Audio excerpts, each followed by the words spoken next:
I'm gonna let you in on a little secret. Every day, once a day, give yourself a present.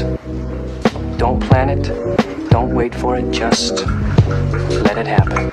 It could be a new shirt at the men's store, a cat nap in your office chair, or 2 cups of good, hot, black coffee. Like this. A present. Like Christmas.